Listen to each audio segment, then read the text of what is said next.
Hello ladies and gentlemen, my name is Rick Plastic and welcome to another How I Built video, this time with the champion Katarina. She's one of my favorite champions. I play her as a mid laner and I think that's obvious because I don't know where else you could play her. So whatever, let's jump into the items.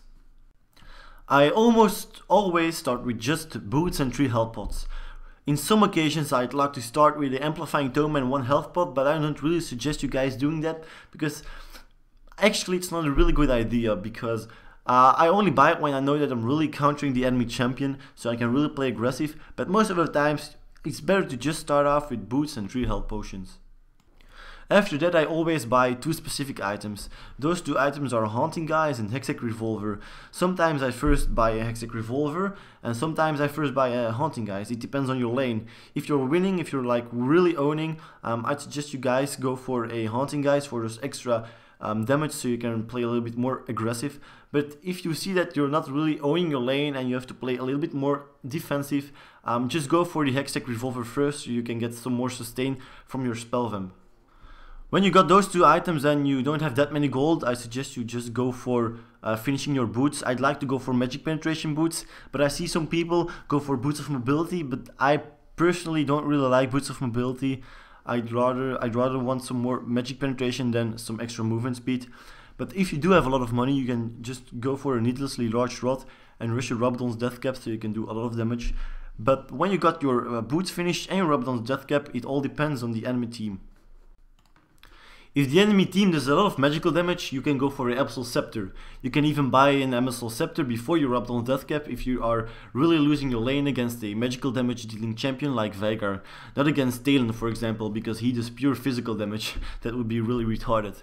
But if the enemy team has a lot of physical damage, for example that the AD carry is fat, you can go for a Zhonya's Hourglass. I always suggest you guys to buy Zhonya's Hourglass when playing Katarina because of the really nice active ability it has. But remember that your ultimate will be cancelled when popping your active ability of Zhonya's Hourglass while doing your ultimate. If your team lacks CC, you can go for a Relias Scepter so that your team still has a little bit of CC. The slow is really useful when chasing champions who are trying to escape your deadly blades. If that still isn't enough, you can finish your Hextech Revolver into a Hextech Gunblade, so you have an extra slow.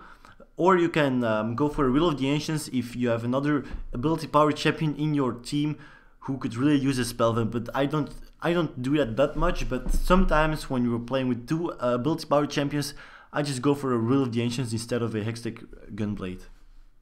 Also make sure to upgrade your Haunting Guys into a Liandra's Torment. I'm not sure if I'm pronouncing that shitty name right, but you know what I mean. It's like the mask, shitty thingy, whatever. It increases your magic penetration and it also does damage over time, so that can be really useful. And if the enemy team is stacking a lot more of magic resistance, you can go for a Void Staff for those extra magic penetration. Or you can just go for a Deathfire Grasp if you just want to one-shot the enemy team. With a Deathfire Grasp you do a lot of damage, but I usually don't go for that. So that's how I built Katarina. I hope you guys enjoyed the clips in the background. Those clips are all from one ranked game that I won. I got 2 quadras, so I think that's a pretty good game. So yeah, let me know what you thought about the build. Let me know how you built Katarina. Please give this video a thumbs up if you enjoyed watching, and I'll see you guys in my next video. Peace out.